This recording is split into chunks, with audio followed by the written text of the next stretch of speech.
Well, hello everybody, and a really warm welcome to my channel, Louise Savage Muses. Welcome back if you're a returning viewer, and an equally warm welcome if you are visiting my channel for the very first time. So January is pretty much over, and I thought I would sit and reflect on the books that I have read this month. It's been a corking reading month, although quite mixed. There have been one or two slight disappointments, but one or two real thrills as well on the way. So I've been looking forward to sharing my reading with you all. So without further ado, the first book, in fact, I didn't manage to finish this in December, so I was reading this into January. And this is Cells by Gavin McCrae. Now, I actually read this as my final prompt for last year. And the prompt was, it was a bonus prompt, and the idea was that you read a book that featured a mother and son relationship. And I chose this when Simon and I were down in, Simon is my son, of Savage Reads fame, and we were down in London at Gaze the Word, and he spotted this and he said, "Oh Mum, this would make a really good book for your final prompt." So that was why I picked it up. And I thoroughly enjoyed it. So it's a memoir by Gavin, it's non-fiction. It tells the story of his return to Dublin. He spent a lot of his life living abroad as an academic and writer, and he eventually returns to Dublin just before COVID kicks in, and moves in to live with his mum, who's getting a little bit forgetful and a little bit frail. And well, no, she's not really frail, that's not fair, she walks miles every day. And so they end up, being confined during lockdown together in her place in Dublin. And his relationship with his mother is not remotely straightforward. He blames her. There's a lot of anger that he feels towards the way that the choices that she made, some of the decisions she made, particularly I think her decision to educate him at a particular school when he was a young man, and the impact that he feels that had on his development, particularly because Gavin is gay. Now, I found this book, to start with, I struggled with it a little bit. He is an academic. There's quite a lot of sort of philosophy and psychology in here. And I found it quite hard going. I think maybe it didn't suit my mood at the end of the year, which is a time of celebration and what have you. It's perhaps not the right time to start it. However, I did persevere, and I ended up really enjoying it. Well, enjoying isn't the right word. Finding it fascinating. I thought the way that he described about the impact of the school that he went to, or what he thinks it was, on his development and his perception of himself and the world around him, I thought was really thoughtful. Everything in this book is thoughtful. I felt that his exploration of the period where HIV becomes a problem, and his own personal experiences around that and the way that impacted the gay community is really worth reading. He also had a father who was deeply troubled, who took his own life. And, all the sort of ins and outs of that, and the psychological impact that he felt that had on him, on his brother particularly. He's got a brother who's a very problematic character, and his mother and sister. I just, as an exploration of family dynamics and the impact of tragedy on family, I thought it was really subtly and carefully drawn, and it's made me want to go away and read some of his fiction. I think he's written a couple of novels, so it did have a quite an impact on me now that I've had time to kind of reflect on it. And then I picked up this, which I don't think is quite out yet. I think it comes out in February, so soon. And this is The List of Suspicious Things by Jennie, Godfrey. I've seen this an awful lot on social media already, being sort of passed around. and I was curious to read it. I did enjoy reading it. I found it, I think this is going to be a bestseller. I think we're going to see this in Smiths, in supermarkets, I think it's going to be a real hit of 2024. That's my prediction. Because it's a very easy read in the sense that, you know, I was turning the pages very quickly. It's set in 1979, 1980. Which and the young girl in it is about, I'm trying to think, is she about 13? She's just starting to, it's a rites of passage novel in many ways. She's just starting to make sense of the adult world, and it's at the period when the Jack the Ripper has not yet been caught. Not Jack the Ripper, Louise, get a grip, the Yorkshire Ripper.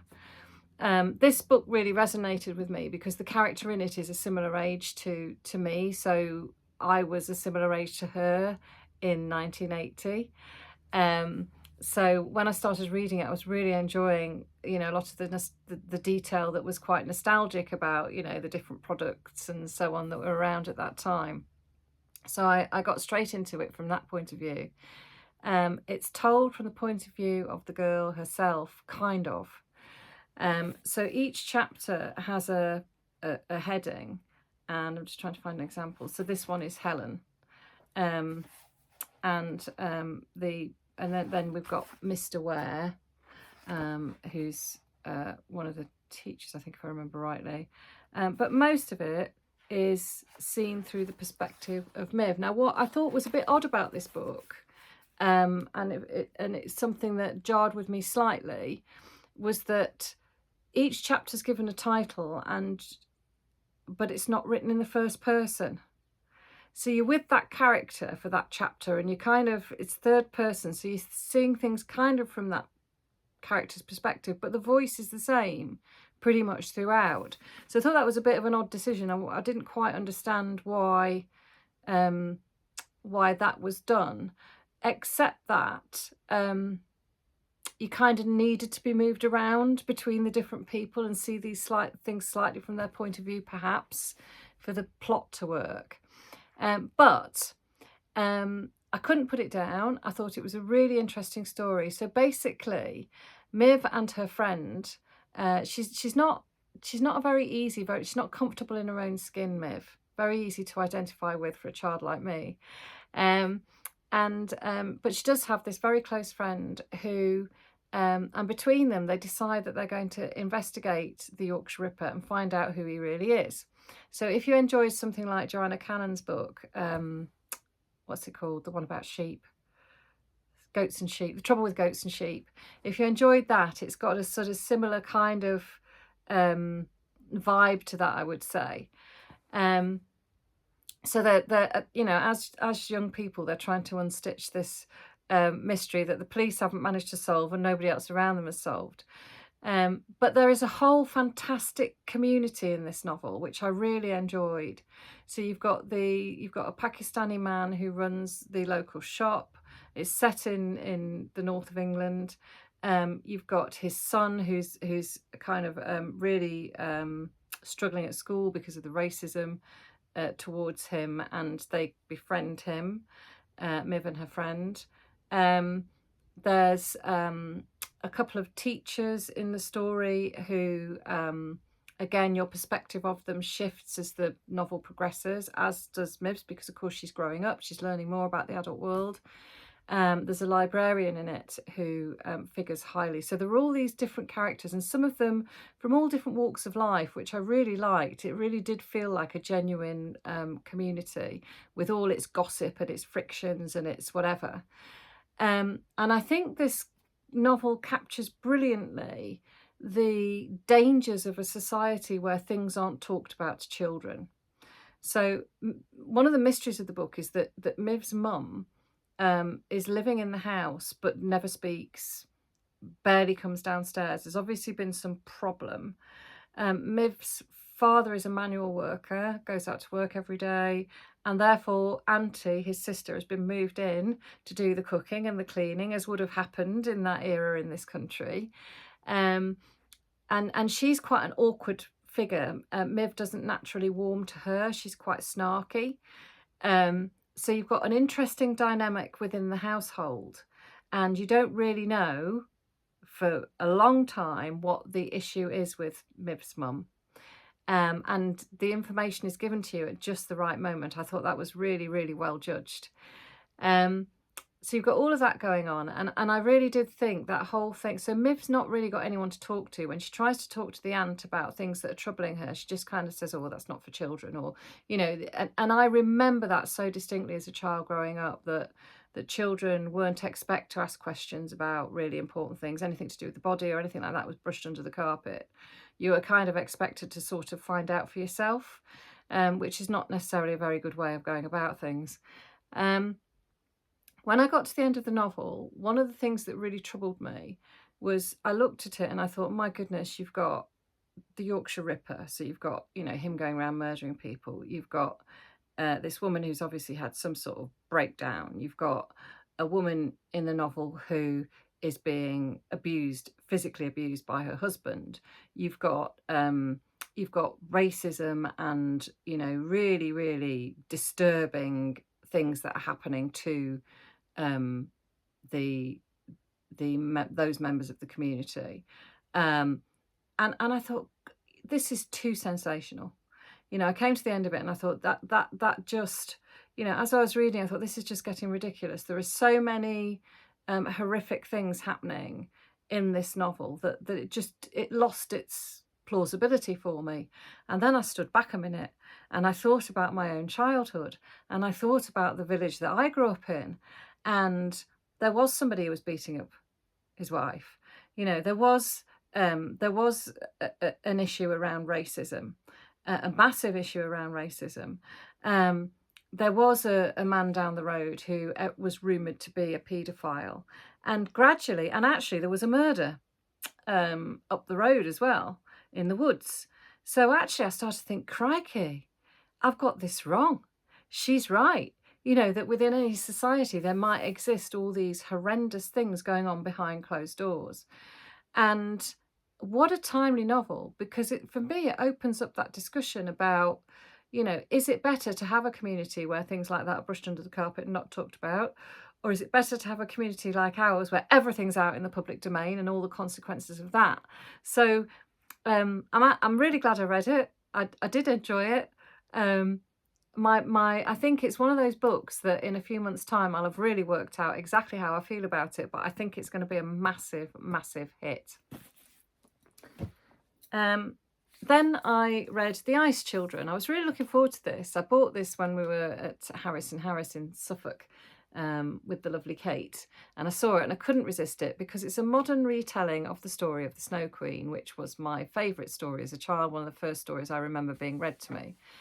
And I did quite enjoy it, but I was a little bit disappointed, and I don't know whether that's the fault of the author or the fault of my expectations, because it was a modern retelling of that well-known fairy story. In fact, calling it a fairy story doesn't feel right, fable, whatever, where the Snow Queen comes along and possesses the heart of Gerda's brother, Kay. And she sort of plants this shard of glass in his heart, and he becomes unfeeling and blah, blah, blah. So similar sort of premise here, and it's really well described. There's a little boy in the park and he's been turned to ice, and his sister and mother and father are around, you know, not understanding what's happened. So it did capture that, but I felt the modernisation of it didn't work for me. I think there are children who would read this and lap it up. It was partly, one of the things I found jarring was the names of places and things in it. So it was Winterland, and it was this land, and it was that land, and it sort of, I don't know. There's a lot in here about the power of books, which I really appreciated. But it wasn't the all-round kind of, I wanted it to take me away to that fantasy world of my childhood, and I think maybe that's a really unfair expectation on the story. And you know, as I'm sure there are lots of people who really enjoyed it differently. Then Thin Air by Michelle Paver, who is a novelist who I really adore, particularly because I read a lot of her Chronicles of Ancient Darkness to my younger children when they were younger. This is a ghost story. It's really chilling. It's set in, I really enjoyed the fact that I was in the Himalayas, because it's about an expedition to conquer one of the peaks, what's it called? Never remember. Kangchenjunga, which is one of the highest peaks in the Himalayas. It's about an expedition that goes out there, which is mimicking a previous expedition that has gone badly wrong. Nobody has conquered the summit of this mountain before. It's set in the 1930s, and it's told from the point of view of Dr. I want to say Stuart Pearce, I don't think that's right. Dr. Stephen Pearce, who's a medic, and he has only joined the expedition at the last minute because his brother needed him to. His brother is leading the expedition, his brother Kits, and he needs a medic because the prior medic can't accompany the expedition anymore. And so Stephen joins, and his voice is fantastic. It reads to me really, really realistically like a scientific man with a sense of adventure would tell a story. And it's very reminiscent of a lot of the adventure stories that I read when I was younger. I really, really enjoyed this. It's really haunting. It's really spooky. I can't give too much away. The relationship between the two brothers is brilliant because they don't get on. And all that baggage from childhood is really, really hanging over and threatening their relationship. The way the older brother treats the younger one is really quite horrific at times. And I speak as an older child here, so, you know. But no, I thoroughly enjoyed this, and I found it really haunting and spooky as well. Then I read an sort of academic book. I think because I've recently retired, I am needing to exercise that academic muscle. So this is Sarah Ruden, The Poet's Life, and it's Virgil. And I chose this because I didn't really understand how you could write about Virgil's life, because Virgil was a Roman poet in the 1st century BC, and he was commissioned by Maecenas, who was kind of Augustus's culture secretary, if you like, the Emperor Augustus, the first emperor, to create an epic that would rival the Iliad and the Odyssey for the Latin language. And not an awful lot, as far as I knew, was known about Virgil. So I thought, well, how can you write a biography of somebody when so little is known about them? So it really intrigued me, and I really enjoyed this. I didn't so much enjoy the first chapter, in which Sarah sort of justifies why she's writing this book when there is such little evidence. And I can see why it needed to be there, but I felt it was a bit overdone for me. But then when she starts to dive into some of the ideas that she has, I mean, she's worked with Virgil, she's translated him for years and years and years. And her argument is that through the poetry itself and through the things that he writes about, you can kind of draw conclusions about the sort of man that he might have been, and then trying to match those conclusions with the little historical evidence that does or doesn't exist about him. So I thought it was a really interesting endeavour. Some of the things that she revealed to me about the Aeneid, which is a text that I know and love really well, she did make me sort of rethink a few moments in it, which I thought was good. But then there were some of her theories that just seemed to me to be a little bit fanciful and a little bit, and that's not very fair really, because she is probably much more of an expert on Virgil than I am. But she took me in certain directions that I was a little bit reluctant to follow. But I did love all the discussion of the relationship between Virgil and his patron and Augustus himself. I thought that was all fascinating, and trying to sort of work out what Virgil's life might have been like. He was reclusive, he was probably homosexual, he was probably somebody who genuinely wanted a quiet life. And one of the things I loved most about this, and it sounds like a really small thing, but he was also supposedly quite ill for the last few decades of his life, and she makes a very good claim that suggests that this actually wasn't the case, and that he was kind of using that as an excuse to be reclusive. And then she brings up a whole list of other authors who for whom that is also kind of known. And I thought that was fascinating, particularly authors in history, particularly maybe female authors who, you know, should have been bearing children rather than writing novels. She cites Virginia Woolf, for example, and says, you know, that Virginia Woolf's the family narrative that she was a bit mad, and therefore wasn't perhaps suitable to have children, which was the natural trajectory of a woman, may well have allowed her the freedom to write her fiction. But she also cites a whole host of other famous writers too. And I thought that was really, really interesting. I kind of wanted to dig into that a little bit more. So yeah, really glad I read it, and very readable, very, very, you know, really, really good prose. But just for me a little bit too much supposition in places. And then next up, I read Atti Hussein's Sunlight on a Broken Column. Oh my God, I loved this. I'm really keen to go to India. I've never been, and this book really, really made me want to go. So Atti Hussein is, I think, the aunt of, she's certainly related to Kamila Shamsi. So Kamila Shamsi has written the introduction to this novel, which I found really interesting. And Atti Hussein grew up in northern India, in a sort of semi-rural place, and in a Muslim family. And so her family were heavily impacted by partition. And at partition, Atti Hussein left India, I think, to come to the UK. So Kamila Shamsi has memories of her when she was younger. Now, this is the only novel that she wrote, and I think that's a real shame. Apparently there's a short story collection as well, which I will try and get my mitts on at some point.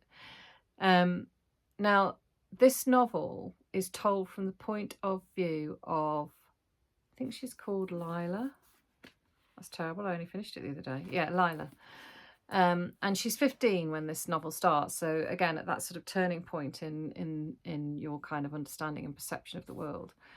And she's living essentially in Purda. She's an orphan. Both her parents are dead, but she's growing up in this massive, very wealthy household. It's sprawling. There are lots of aunties. There are uncles.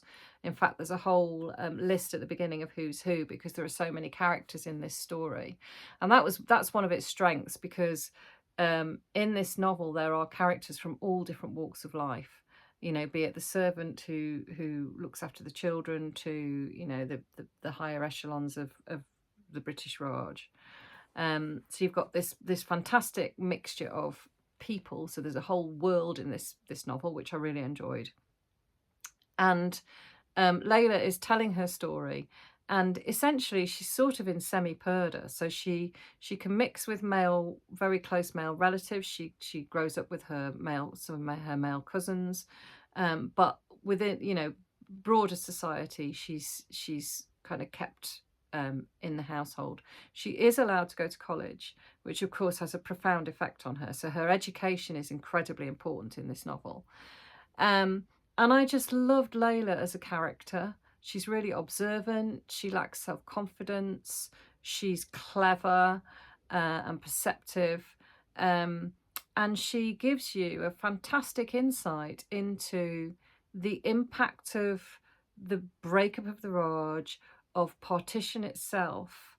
But also what it writes really well about is the conflict between one generation and another, which I found superb. So there's her and all her acquaintances and friends, and their sort of new perceptions about what a modern India might be like, and they're not all in agreement. There's a lot of dissent in this novel, and a lot of discussion, intellectual discussion about the future, which I really enjoyed, and how that clashes with, you know, their elders and, in inverted commas, betters, and the impacts that those clashes and conflicts have on all their lives.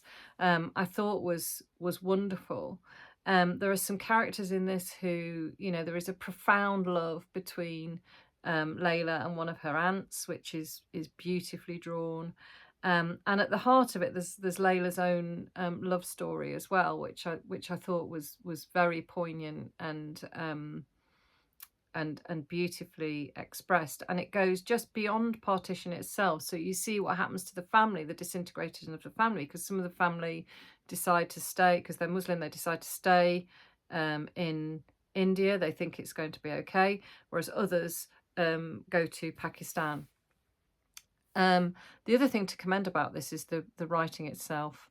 She, Atti Hussein, draws Layla's character so beautifully, but she also describes place. I mean, sunlight on a broken column kind of sums it up, because the description of light and dark in this novel, and I really, really feel I have walked the rooms of the two homes actually that Layla inhabits. It's just an absolute gem, and I'm so glad I stumbled across it, because this is something that I just pulled off a shelf in a bookshop and thought, oh, that looks interesting. I like reading books about India, let's have a look. So, you know, another sort of reason why you need to go and wander around your local library or your local bookshop every now and then, because I hadn't heard of this book anywhere else, I don't think. So yeah, I really commend this. I thought it was great. And then finally, I have been reading Emperor of Rome by Mary Beard, non-fiction text. I'm really hoping that this is long-listed for the Women's Prize for Non-Fiction, the brand new prize. The announcement's going to be a couple of weeks into February, I think, round about Valentine's Day, of the long list. So I'm very excited for that. I think this book qualifies, and I really hope it's on there, because I thought this was fab. So Mary Beard is a British academic professor, or was, she's retired now, at Cambridge University, and she has the most wonderful way of explaining complex historical ideas and concepts, but making it all seem effortless in your head. And I think that's what really good non-fiction writing should look like. Emperor of Rome is an exploration of what it means to be an emperor, what it means to be ruled by an autocrat. She's interested in the nuts and bolts of the job. You know, what was the day-to-day routine of an emperor like? Who did the emperor live with? Who were they surrounded with? What were the buildings they inhabited like? What can we learn from that about the lives of these powerful figures from history? So it's not at all a blow-by-blow retelling of each emperor. It's nothing like that. It's actually a real sort of endeavour to understand what power looked like, what extreme power and wealth looked like in the ancient world. And I couldn't help all the way through it comparing it to, you know, the lives of the elite in contemporary Britain, contemporary America, etc. You know, I couldn't help thinking about Trump, and she's brilliant at bringing in contemporary cultural references to help you to kind of understand and engage with the ancient world. So I think if you're somebody who, it doesn't matter whether you're somebody like me who's done a degree in classics, or whether you're somebody who knows very, very little or almost or nothing about the ancient world, I think you could get an awful lot out of reading this book, because it's a really good example of how exploring the past can shine a light on your understanding of the world that you currently live in. It's fab. Yeah, really recommend it. So what a wonderful reading month I had. Oh my goodness, I don't know what I've done there. Yeah, really enjoyed it. Lots of variety there.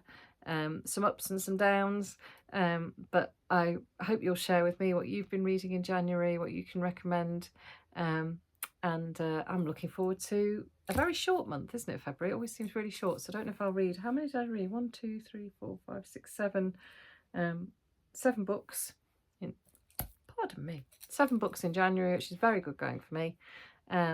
Let's see what I get through in February. Take care, everybody. Another happy reading month ahead, I hope. Bye.